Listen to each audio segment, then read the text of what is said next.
Well, just talk about the transition and how you guys are handling this and how are you dealing with it? It was tough. First couple of days, Jones told us, but Coach Mason really gave us some good vibes and positive attitude about it, and just gave us some hope for the season. So.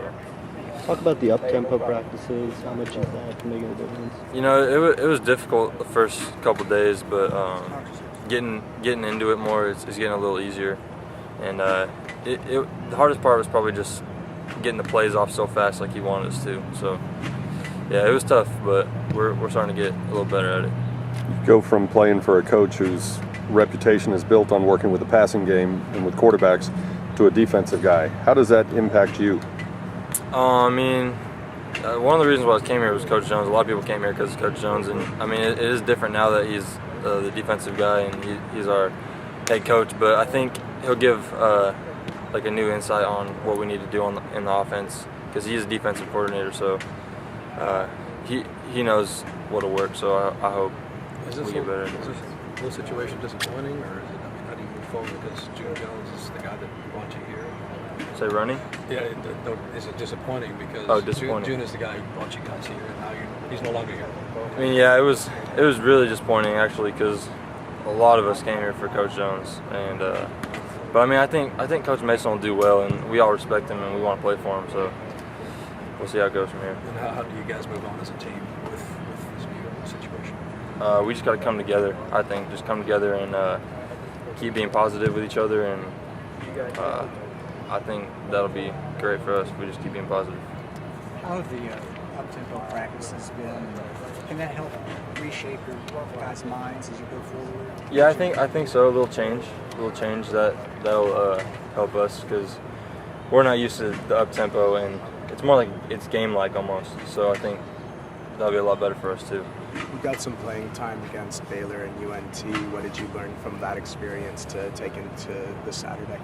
I learned I need to be a lot more prepared going into the games, and just especially as a backup, you can't be on your heels. You gotta know you might go in at some point. So now I just gotta focus and really be prepared for A&M, and game speed, everything's different. So just gotta do what I can.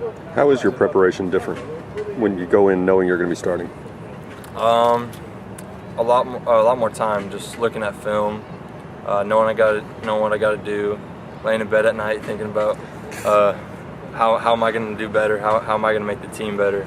As a leader too, being a backup, people don't see you as the leader, but now you gotta take the bull by the horns and just do what you can. How daunting a task is it to face a team like A&M that's got such a huge reputation and a very, very good team? It's going to be a task for sure, and to be honest, not many people think we can win, but if we just pull together, I think we have a chance. We only have 6 points in 2 games, and that's not us. That's really not us, and that's why I don't think people in the nation don't understand that we're a different team than that. We haven't shown it at all. With Coach Phillips, the new coach is running the offense. Is there anything new about how the offense is running in practice? There is, but so little time, it's hard to change things. So we have to kind of keep doing what we were doing in training camp, just make little modifications off of that, just to what they want. There's 2 offensive coordinators now between Coach Phillips and Coach Morrison. You guys as quarterbacks always spend a ton of time with Coach Morrison, all the attention to detail that he gives you. How is that different for you now? How much less time or individual attention are you guys getting? Especially in meetings when Coach Jones would run it, but now it's Morrison, and it's kind of about the same attention we get, but at the same time it's not, because he's got to tell everyone what they're doing, not just us. And Phillips will do a great job, and so will Morrison. So we'll just see how it goes from here.